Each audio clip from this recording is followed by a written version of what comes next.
Hello दोस्तों, मेरा नाम है सूर्य प्रकाश पांडे और आज हम लोग पढ़ने वाले हैं जीओसी जनरल ऑर्गेनिक केमिस्ट्री, जिसमें भी रिएक्शन मैकेनिज्म का सेकेंड लेक्चर है। ये पहले लेक्चर में हमने पढ़ा था कि बॉन्ड टूटता कैसे है, यानी बॉन्ड फिजन कैसे होता है।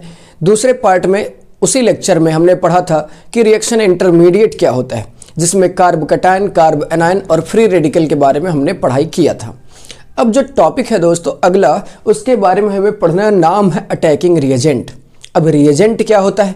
देखो दोस्तों, एक रिएक्शन जो होता है उसमें दो चीज़ें होती हैं।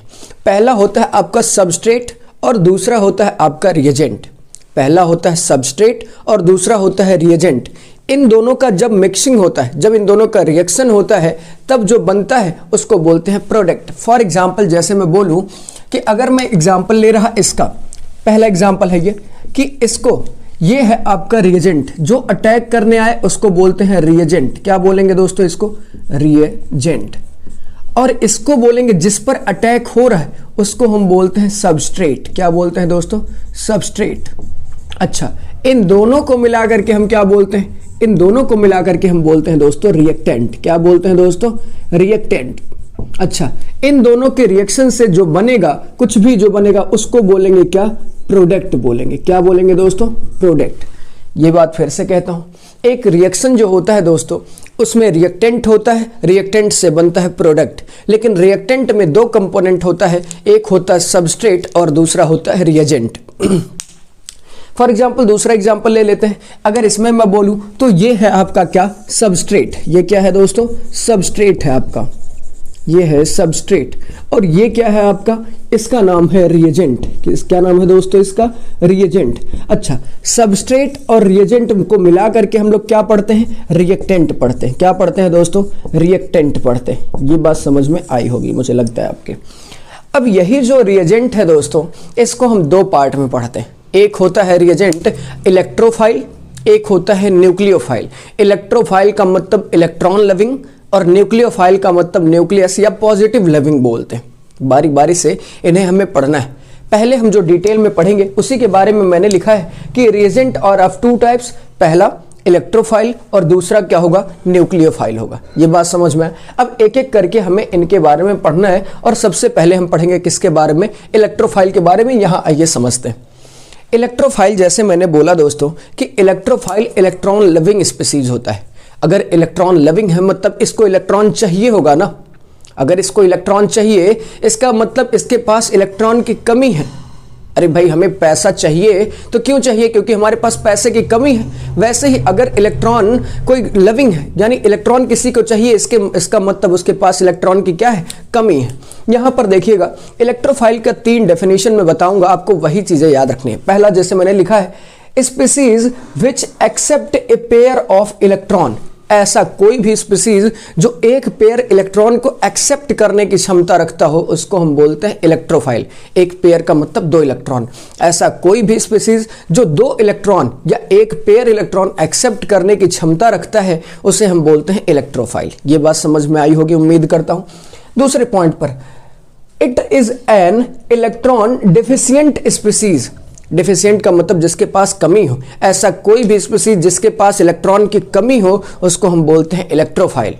ऐसा कोई भी स्पीसीज जिसमें इलेक्ट्रॉन की कमी हो उसको क्या बोलेंगे? इलेक्ट्रोफाइल बोलेंगे। दूसरी चीज, तीसरा point, it is an electron seeking species. Seeking species का मतलब जिसको रिक्वायरमेंट है एक तरीके से, या जिसके पास कमी है इलेक्ट्रॉन की। तो इलेक्ट्रोफाइल का सीधा सीधा मतलब जो इलेक्ट्रॉन लविंग हो। इलेक्ट्रॉन लविंग इसलिए होगा क्योंकि उसके पास इलेक्ट्रॉन की कमी है या फिर उसके पास इलेक्ट्रॉन एक्सेप्ट करने की क्षमता है। ये बात समझ में आए? तो इलेक्ट्रोफाइल यही होते हैं। इलेक्ट्रो मतलब इलेक्ट्रॉन, फाइल का मतलब लविंग। जिसको इलेक्ट्रॉन चाहिए उसको बोलेंगे इलेक्ट्रोफाइल।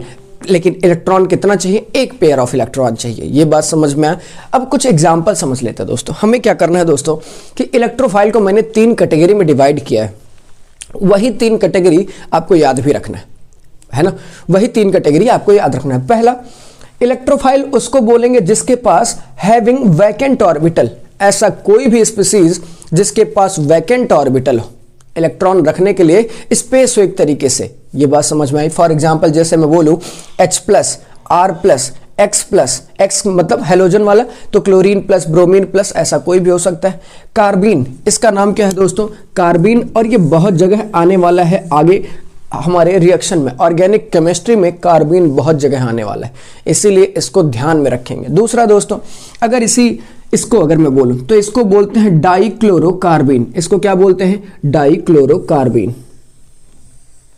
इस पार्ट को हम बोलते हैं डाइक्लोरोकार्बीन। और ये कहां पर बनता है दोस्तों, इलेक्ट्रोफाइल।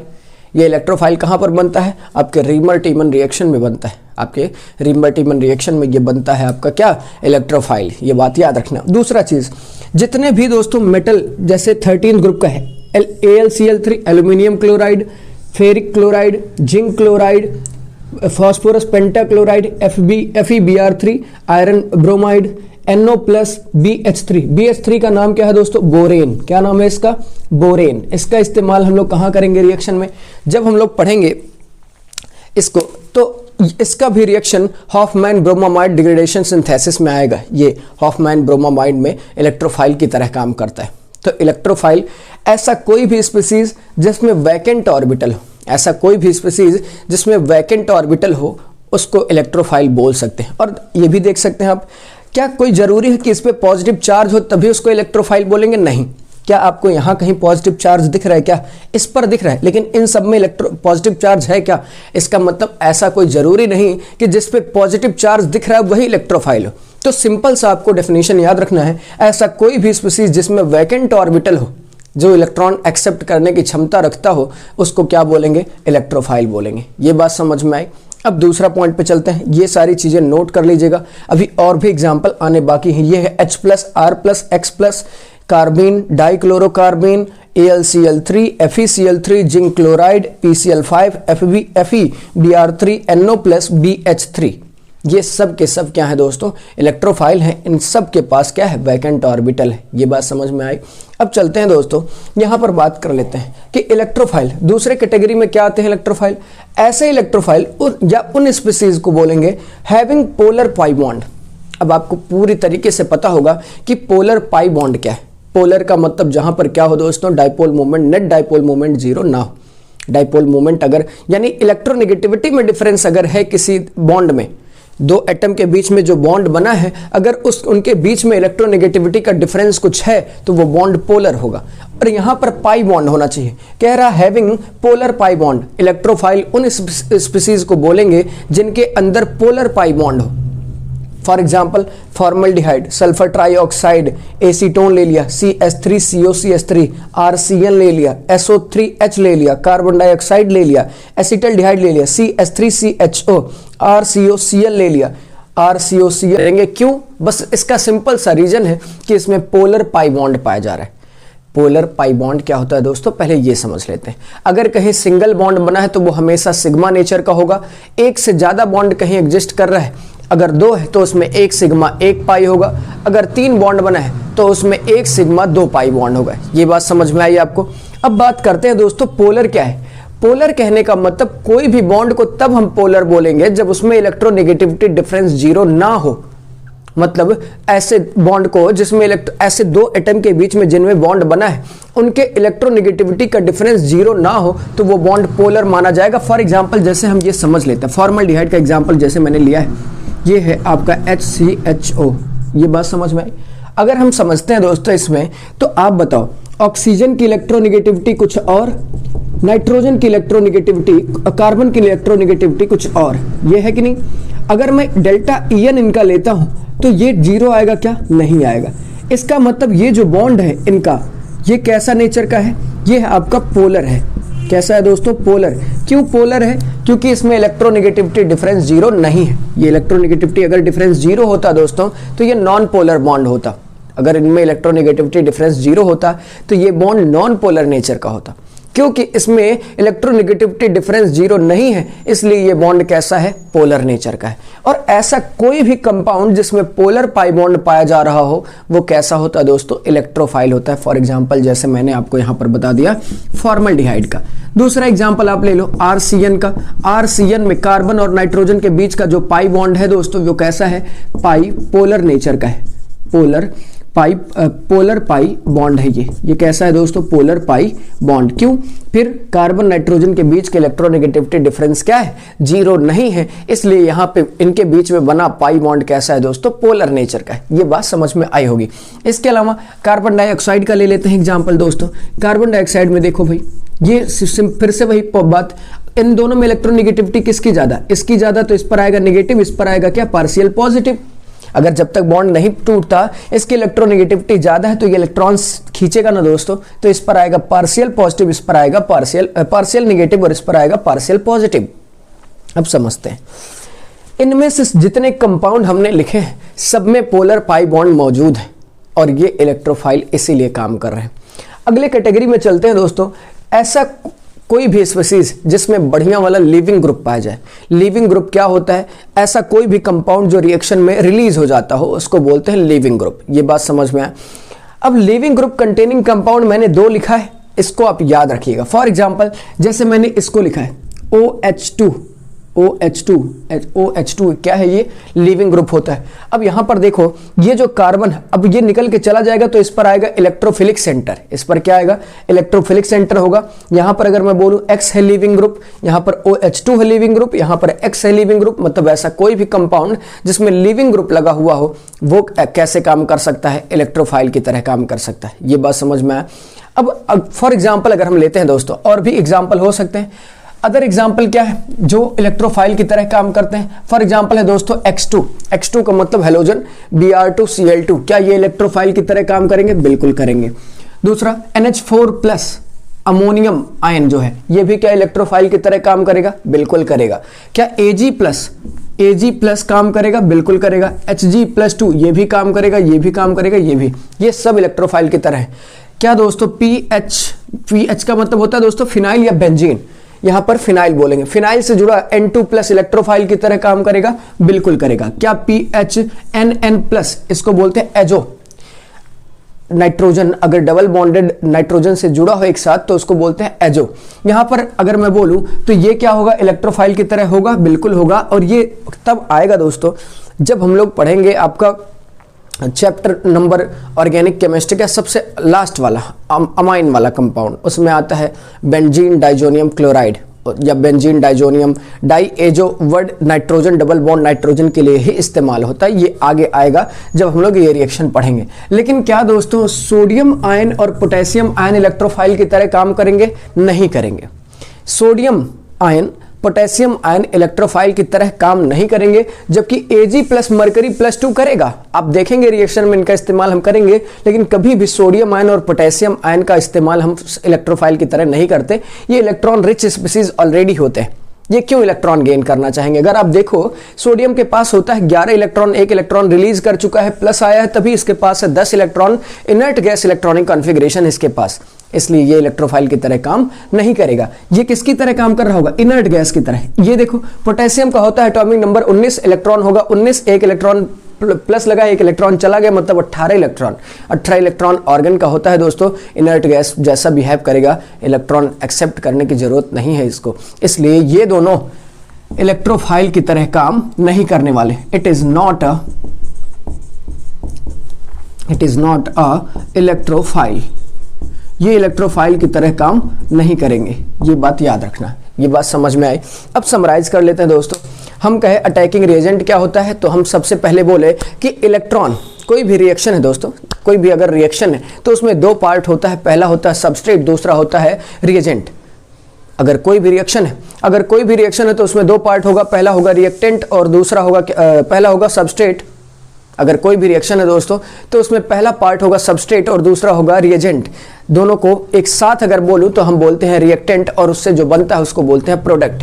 रिएजेंट 2 तरीके का होता है दोस्तों, पहला होता है इलेक्ट्रोफाइल, दूसरा होता है न्यूक्लियोफाइल। इलेक्ट्रोफाइल के बारे में डिस्कस किया तो हमने कहा इलेक्ट्रोफाइल वो होते हैं जिनमें इलेक्ट्रॉन की कमी होती है, या फिर जो इलेक्ट्रॉन एक्सेप्ट करने की क्षमता रखते हैं लेकिन एक पेयर इलेक्ट्रॉन एक्सेप्ट करने की क्षमता। ये बात समझ में आए। फिर उसी को बोला मैंने इलेक्ट्रॉन डिफिशिएंट स्पीसीज या फिर उसको बोलते हैं इलेक्ट्रॉन सीकिंग स्पीसीज। फिर हमने इलेक्ट्रोफाइल को 3 कैटेगरी में डिवाइड किया। पहला कैटेगरी था क्या, हैविंग वैकेंट ऑर्बिटल। ऐसा कोई भी स्पीसीज जिसमें वैकेंट ऑर्बिटल हो उसको हम क्या बोलते हैं, इलेक्ट्रोफाइल। ऐसा कोई भी कंपाउंड जिसमें पोलर पाई बॉन्ड हो उसको बोलते हैं इलेक्ट्रोफाइल। ऐसा कोई भी कंपाउंड जिसमें लिविंग ग्रुप पाया जाता है उसको बोलते हैं इलेक्ट्रोफाइल। एग्जाम्पल आपके सामने है सब कुछ। अब चलते हैं अगले पार्ट में जिसको बोलते हैं हम न्यूक्लियोफाइल। ये बात समझ में आई होगी उम्मीद करता हूं। चलिए दोस्तों चलते हैं दोस्तों। अभी तक हमने पढ़ लिया इलेक्ट्रोफाइल के बारे में, अब हम पढ़ते हैं न्यूक्लियोफाइल के बारे में। इस 8-10 मिनट के वीडियो में हम लोग ये जरूर जान जाएंगे कि न्यूक्लियोफाइल क्या होता है। ये बात समझ में आई। अब देखते हैं दोस्तों न्यूक्लियोफाइल। न्यूक्लियोफाइल का मतलब न्यूक्लियस लविंग, या सीधे सीधे मैं बोलूं न्यूक्लियोफाइल का मतलब होता है न्यूक्लियस लविंग, न्यूक्लियस लविंग, या फिर बोलूं पॉजिटिव लविंग, मतलब जिसको पॉजिटिव चार्ज चाहिए। अब आप सोचिए दोस्तों, पॉजिटिव चार्ज किसको चाहिए होगा, जिसको नेगेटिव, जिसके ऊपर नेगेटिव होगा उसी को पॉजिटिव चाहिए होगा। आखिर में यही बात तो सही है। अब न्यूक्लियोफाइल उन सभी कंपाउंड को कहते हैं हम जो कि न्यूक्लियस लविंग होते हैं। अब उनका की पॉइंट क्या है, या डेफिनेशन एक तरीके से मैं कह दूं क्या है तो वो समझिएगा। पहला पॉइंट, एटम और species which share pair of electron. कोई भी ऐसा एटम या स्पीसीज जो कि एक पेयर इलेक्ट्रॉन शेयर करता हो उसको हम क्या बोलते हैं, न्यूक्लियोफाइल बोलते हैं। कोई भी ऐसा एटम या स्पीसीज जो कि एक पेयर इलेक्ट्रॉन शेयर करता हो उसको हम क्या बोलते हैं दोस्तों, न्यूक्लियोफाइल बोलते हैं। दूसरा पॉइंट है they are electron rich species. अरे भाई, इलेक्ट्रॉन तुम तभी डोनेट कर पाओगे जब तुम रिच रहोगे। अगर इलेक्ट्रॉन की कमी रहेगी तो हम इलेक्ट्रॉन डोनेट कैसे करेंगे। इसका मतलब ये भी definition, they are electron rich species. Nucleophile वो होते हैं जिनके पास इलेक्ट्रॉन की अधिकता होती है या ज्यादा मात्रा में इलेक्ट्रॉन पाया जाता है। तीसरा पॉइंट में अगर बोलूं दोस्तों, attack on electron deficient species. अब आप सोचिए,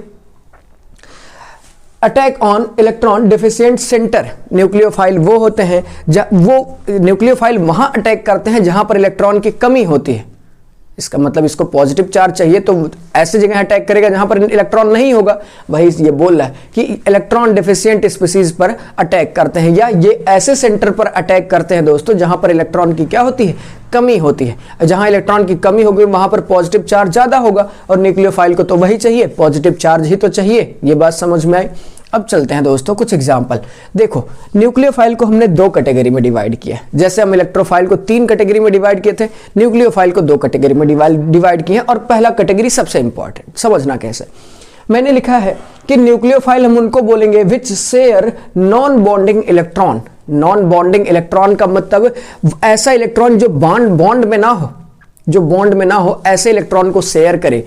तो वही मैंने लिखा है, कोई भी स्पीसीज जो अपने नॉन बॉन्डिंग इलेक्ट्रॉन को शेयर करे, या फिर लोन पेयर डोनेट करने की क्षमता रखता हो। लोन पेयर का मतलब एक पेयर इलेक्ट्रॉन, या फिर species having lone pair with complete octet. अरे भाई, अपना पेट भरा रहेगा तभी इलेक्ट्रॉन शेयर कर सकते हैं हम। ऐसा कोई भी स्पीसीज जिसका ऑक्टेट कंप्लीट हो और इलेक्ट्रॉन डोनेट करने की क्षमता रखता हो एक पेयर इलेक्ट्रॉन, उसको हम बोलते हैं न्यूक्लियोफाइल। अच्छा, शॉर्ट ट्रिक के फॉर्म में ये बात जरूर याद रखना, कोई भी ऐसा स्पीसीज जिस पर नेगेटिव चार्ज हो वो हमेशा न्यूक्लियोफाइल होगा। कोई भी ऐसा स्पीसीज जिस पर नेगेटिव चार्ज हो वो हमेशा न्यूक्लियोफाइल होगा। लेकिन क्या इसका उल्टा सही है कि कोई भी ऐसा स्पीसीज जिस पे पॉजिटिव चार्ज हो वो इलेक्ट्रोफाइल होगा? ऐसा कोई जरूरी बात नहीं है, ये समझना दोस्तों ध्यान से। अब मैंने कहा कि कोई भी स्पीसीज जिस पे नेगेटिव चार्ज हो, क्या ये न्यूक्लियोफाइल होगा? आंख बंद करके बोलिए हाँ होगा। ये कोई भी ऐसा कंपाउंड जिस पे नेगेटिव चार्ज है वो हमेशा न्यूक्लियोफाइल नेचर का होगा। लेकिन ये भी देख लेते हैं, मैंने लिखा species having lone pair with complete octet. ऐसा कोई भी स्पीसीज जिसका खुद का ऑक्टेट कंप्लीट हो और वो इलेक्ट्रॉन डोनेट करने की या लोन पेयर डोनेट करने की क्षमता रखता हो। फॉर एग्जांपल जैसे यहां समझ लेते हैं, यहां देखिए दोस्तों, ये वाटर है, H2O है। यहां पर अगर हम देखें इस ऑक्सीजन के पास 2 और 2 4 इलेक्ट्रॉन होंगे, क्योंकि ऑक्सीजन के आउटर मोस्ट सेल में टोटल 6 इलेक्ट्रॉन होते हैं। एक इलेक्ट्रॉन इस बॉन्ड के चला गया, एक इलेक्ट्रॉन यहां, 2 इलेक्ट्रॉन यहां बचा और 2 इलेक्ट्रॉन यहां बचा। ये बात समझ में आया? ये 2 इलेक्ट्रॉन, तो टोटल इलेक्ट्रॉन कितने हो गए ऑक्सीजन के वैलेंस सेल में? 6। अब बताओ क्या इसका ऑक्टेट कंप्लीट है? बिल्कुल कंप्लीट है। देखो दो ये इलेक्ट्रॉन 4 और दो यहां से 2 यहां से 4, मतलब ये इलेक्ट्रॉन शेयर में है कि नहीं है? तो 2 ये इलेक्ट्रॉन, एक बॉन्ड का मतलब 2 इलेक्ट्रॉन यहां, 2 इलेक्ट्रॉन यहां, 4 2 6 2 8। इसका मतलब ऑक्सीजन का ऑक्टेट कंप्लीट है, ऑक्सीजन का ऑक्टेट कंप्लीट है और इसके ऊपर लोन पेयर है। ये क्या कहलाएगा दोस्तों? न्यूक्लियोफाइल कहलाएगा। अच्छा एक बात बताना, क्या ये कितने पेयर लोन पेयर डोनेट कर सकता है? अगर किसी न्यूक्लियोफाइल के पास एक से ज्यादा लोन पेयर है तब भी वो केवल एक ही पेयर लोन पेयर डोनेट करता है, एक ही पेयर इलेक्ट्रॉन डोनेट करता है, एक ही लोन पेयर डोनेट करेगा, उससे ज्यादा नहीं करेगा। ये बात याद रखना। कोई भी न्यूक्लियोफाइल हो दोस्तों, उसके पास 1000 लोन पेयर हो, केवल एक ही लोन पेयर एक टाइम पर वो डोनेट करता है, दो लोन पेयर या उससे ज्यादा लोन पेयर डोनेट नहीं करता। ये बात याद रखना है। अच्छा दूसरा एग्जांपल यहां देख लेते हैं। यहां पर भी तो ऑक्सीजन के साथ देखो ना, ये हाइड्रोजन को अगर मैं एक्सपेंड करूं तो देखो यहां पर, यहां एक बॉन्ड, दो बॉन्ड में 4 इलेक्ट्रॉन और 4 इलेक्ट्रॉन, ये टोटल ऑक्टेट कंप्लीट है इसका, 8 इलेक्ट्रॉन और लोन पेयर है, तो ये कैसा कहलाएगा? न्यूक्लियोफाइल कहलाएगा। यहां पर देख लो दोस्तों, नाइट्रोजन के ऊपर कितना इलेक्ट्रॉन है? 2। यहां देखो क्यों? क्योंकि एक हाइड्रोजन से यहां बॉन्ड, एक हाइड्रोजन से यहां बॉन्ड। नाइट्रोजन के आउटर मोस्ट सेल में 5 इलेक्ट्रॉन होता है, एक इलेक्ट्रॉन यहां है, एक इलेक्ट्रॉन इस बॉन्ड में है, एक इलेक्ट्रॉन यहां है। कितने बॉन्ड बनाए हैं दोस्तों? तो टोटल 3 बॉन्ड है, तो इलेक्ट्रॉन कितना होंगे? 6।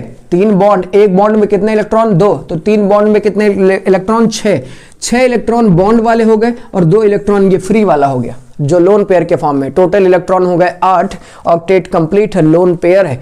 क्या ये न्यूक्लियोफाइल होगा? बिल्कुल होगा। आप मुझे बताओ अमोनिया में, अमोनिया का फॉर एग्जांपल स्ट्रक्चर में बनाता हूं, देखना दोस्तों। नाइट्रोजन, ये हो गया हाइड्रोजन, यहां हो गया हाइड्रोजन, यहां हो गया हाइड्रोजन और आउटर मोस्ट सेल में 5 इलेक्ट्रॉन होते हैं। बताओ 3 बॉन्ड पेयर के 3 बॉन्ड हो गया, 3 बॉन्ड का मतलब टोटल इलेक्ट्रॉन बॉन्ड में कितने हैं? 6 और ये कितना हो गया? 2 8। क्या ये न्यूक्लियोफाइल होगा? बिल्कुल होगा। ऐसा कोई भी स्ट्रक्चर आप देखोगे जिसमें कंप्लीट ऑक्टेट हो, लोन पेयर हो, उसको हम बोलेंगे न्यूक्लियोफाइल। अब दूसरा कैटेगरी दोस्तों, दूसरा ये, अब जो दूसरा कैटेगरी है दोस्तों, यहां पर हम बोल रहे हैं nucleophile with share bonding electron. अभी हमने यहां कहा क्या पढ़ा कि ऐसे कंपाउंड जो कि नॉन बॉन्डिंग इलेक्ट्रॉन शेयर करते हो, यहां पर हम कह रहे हैं शेयर बॉन्डिंग इलेक्ट्रॉन, मतलब जो बॉन्ड में इलेक्ट्रॉन है उसको शेयर कर रहा है। यहां पर ऐसे इलेक्ट्रॉन शेयर कर रहा था जो बॉन्ड में नहीं थे। यहां पर समझना दोस्तों, ऐसे स्पीसीज जो कि बॉन्डिंग इलेक्ट्रॉन को शेयर कर रहे हैं वो 2 तरीके से कर सकते हैं। एक तो अपने सिग्मा इलेक्ट्रॉन को शेयर कर सकते हैं, एक तो पाई इलेक्ट्रॉन को शेयर कर सकते हैं कि नहीं? अब बताओ, पहला जो है उसमें पाई इलेक्ट्रॉन शेयर कर रहा है और दूसरा जो है वो सिग्मा बॉन्ड इलेक्ट्रॉन को शेयर कर रहा है, मतलब ऐसे इलेक्ट्रॉन शेयर करना जो बॉन्ड में है। अब समझना, नॉन पोलर पाई बॉन्ड होता है एक्चुअली में ये। बताओ यहां कार्बन कार्बन है, यहां कार्बन कार्बन है, दोनों के बीच का इलेक्ट्रोनेगेटिविटी डिफरेंस क्या होगा वो बता दो मुझे दोस्तों। इलेक्ट्रोनेगेटिविटी डिफरेंस होगा 0। क्यों होगा भाई? दोनों कार्बन है, दोनों के बीच में बॉन्ड बना है, दोनों की इलेक्ट्रोनेगेटिविटी सेम, दोनों की इलेक्ट्रोनेगेटिविटी सेम, इसका मतलब इलेक्ट्रोनेगेटिविटी डिफरेंस 0। इसका मतलब ये कैसा बॉन्ड है? पोलर की non polar? Non polar bond है। ये कैसा बॉन्ड है? नॉन पोलर बॉन्ड है और ये नॉन पोलर बॉन्ड शेयर करेगा। ये बात समझ में आई? अच्छा अगला, ये कौन सा कंपाउंड है दोस्तों? अल्कीन है। कौन सा कंपाउंड है ये? अल्कीन है। दूसरे कंपाउंड की बात करते हैं दोस्तों। यहां पर भी देखो, यहां पर कार्बन कार्बन दोनों है, इसका मतलब अल्कीन हो गया, तो अल्काइन भी होगा क्योंकि कार्बन कार्बन बॉन्ड यहां पर भी है, polar non polar pi bond. ये कैसा है दोस्तों? ये जो पाई बॉन्ड कैसा है? नॉन पोलर पाई बॉन्ड है, नॉन पोलर पाई बॉन्ड। क्यों है नॉन पोलर? क्योंकि इनके बीच का इलेक्ट्रोनेगेटिविटी डिफरेंस क्या है? 0 है, इसीलिए ये कैसे हैं दोस्तों? Non polar. इसका मतलब कोई भी ऐसा कंपाउंड जिसमें नॉन पोलर पाई बॉन्ड पाया जा रहा हो, क्या वो न्यूक्लियोफाइल की तरह काम करेगा? बिल्कुल करेगा। इसका उल्टा इलेक्ट्रोफाइल में हम क्या पढ़ते हैं कि कोई भी ऐसा कंपाउंड जिसमें पोलर पाई बॉन्ड पाया जा रहा हो उसको हम क्या बोलते हैं? इलेक्ट्रोफाइल। यहां पर इसका उल्टा। क्या बेंजीन में नॉन पोलर पाई बॉन्ड है दोस्तों? बिल्कुल है। यहां देखिए पाई बॉन्ड है, नॉन पोलर है, कार्बन कार्बन के बीच में ही बना। क्या इसमें भी नॉन पोलर पाई बॉन्ड है? बिल्कुल है। क्या इसमें है? अब इस एग्जाम्पल को और इसको दोस्तों बहुत ध्यान से समझना है। समझना यह है कि एक बात बताओ मुझे, क्लोरीन के आउटर मोस्ट सेल में कितने इलेक्ट्रॉन होते हैं? टोटल 7। यहां देखो 2 2 4 2 6 इलेक्ट्रॉन ये हो गए और 1 इलेक्ट्रॉन इसका बॉन्ड में है, तो टोटल आउटर मोस्ट सेल में कितना इलेक्ट्रॉन हो गया? 7। अब हमने क्या पढ़ा? Share pi electron non polar pi bond, जो नॉन पोलर पाई बॉन्ड को शेयर करता हो। अब अगर आपको जानकारी होगी, अगर आप रिपीटर हैं, अगर नहीं है, अगर आप रिपीटर हैं तो आपको पता होगा कि क्लोरीन जो होता है वो रिंग डीएक्टिवेटिंग ग्रुप होता है। मतलब क्लोरीन इस बेंजीन रिंग से इलेक्ट्रॉन खींचता है अपनी तरफ, और यहां से जो इलेक्ट्रॉन जा रहा होगा दोस्तों, अगर मैं इसको ऐसे बनाऊं तो यहां से जो इलेक्ट्रॉन जा रहा होगा वो इसी पाई बॉन्ड वाला इलेक्ट्रॉन जा रहा होगा। यहां से अगर कोई इलेक्ट्रॉन जाएगा दोस्तों तो वो कौन सा बॉन्ड जाएगा? पाई नेचर वाला जाएगा। और ये जो पाई बॉन्ड बना है वो किसके किसके बीच में बना है? कार्बन कार्बन के बीच में बना है। कार्बन कार्बन के बीच में बना है तो ये बॉन्ड कैसा हो गया? पोलर की नॉन पोलर? नॉन पोलर, क्योंकि इन दोनों कार्बन के बीच की इलेक्ट्रोनेगेटिविटी डिफरेंस 0, और यहां ये पाई इलेक्ट्रॉन जा रहा है क्लोरीन के पास, इसलिए बोलेंगे क्या दोस्तों कि ये शेयर कर रहा है नॉन पोलर पाई बॉन्ड, इसलिए इसको हम क्या बोलेंगे? न्यूक्लियोफाइल बोलेंगे। ये बात समझना है आपको, ये बात समझ में आई। इसी तरह से फिनॉल दोस्तों याद रखना है, फिनॉल में भी ये पाई इलेक्ट्रॉन शेयर करता है। अगला एग्जाम्पल चलते हैं दोस्तों, ये फिनॉल भी एक तरीके से न्यूक्लियोफाइल का ही काम करता है दोस्तों। न्यूक्लियोफाइल का मतलब न्यूक्लियस लविंग, ये बात समझ में आई। अब दोस्तों न्यूक्लियोफाइल को समराइज कर लेते हैं। न्यूक्लियोफाइल का मतलब न्यूक्लियस लविंग या पॉजिटिव चार्ज जिसको चाहिए, पॉजिटिव उसी को चाहिए होता है जिसके पास नेगेटिव ऑलरेडी होता है। सिंपली मैं बोलूं, ऐसा एटम या ऐसा स्पीसीज जो कि शेयर कर सकता है इलेक्ट्रॉन को, उसको बोलते हैं हम न्यूक्लियोफाइल। दूसरा मैंने बोला they are electron rich species, ये इलेक्ट्रॉन रिच होते हैं इसीलिए ये पॉजिटिव ढूंढते हैं। Attack on electron deficient centre, electron की जहां कमी होगी वहां पर पॉजिटिव चार्ज ज्यादा होगा और ये वहीं पर अटैक करते हैं। न्यूक्लियोफाइल को पहले कैटेगरी में हमने डिवाइड किया, share non bonding electron lone pair या share species having pair with complete octet. ऐसा कोई भी कंपाउंड जो कि लोन पेयर डोनेट करता हो, ऐसा कोई भी कंपाउंड जिसमें कंप्लीट ऑक्टेट हो लोन पेयर के साथ, ऐसा कोई भी कंपाउंड जिसमें नेगेटिव चार्ज हो, इन तीनों कैटेगरी को अगर कोई फुलफिल करता है तो वो न्यूक्लियोफाइल होता है। दूसरा मैंने कहा ऐसा कोई भी कंपाउंड जो कि बॉन्डेड इलेक्ट्रॉन को शेयर करता हो वो भी न्यूक्लियोफाइल हो सकता है। बॉन्डेड इलेक्ट्रॉन दो तरीके का हो सकता है, पाई नेचर का हो सकता है, सिग्मा नेचर का हो सकता है। पाई नेचर का अगर है तो वो ये अल्कीन, अल्कीन, अल्काइन, बेंजीन, ये सारे कंपाउंड हो सकते हैं। अगर मैं बोलूं सिग्मा बॉन्डेड इलेक्ट्रॉन कोई डोनेट कर रहा है तो उसका सबसे बढ़िया एग्जांपल है organometallic compound. Organometallic compound are the best source of nucleophile. For example Grignard reagent RMGX, Frankland reagent हो गया आपका ZnR2, गिलमांस रिएजेंट हो गया आपका R2CuLi, उसके अलावा sodium borohydride, lithium aluminium hydride और आपका हो गया CdR2 डाई एल्किल कैडमियम। ये बात समझ में आए? बस न्यूक्लियोफाइल यहीं तक था दोस्तों। अब आगे इसके जो पढ़ेंगे हम वो लीविंग ग्रुप के बारे में पढ़ेंगे और हम इलेक्ट्रॉनिक डिस्प्लेसमेंट इफेक्ट के बारे में पढ़ेंगे। Thank you. अब तक के लिए जितना भी मैंने पढ़ाया आप उसको नोट्स बना लीजिए, आप उसको प्रॉपर रिवाइज करिए। अगर कोई भी टॉपिक आपको डाउट हो आप कमेंट सेक्शन में जरूर लिखिए ताकि मैं उस पर जल्दी से जल्दी वीडियो ला सकूं। Thank you for watching.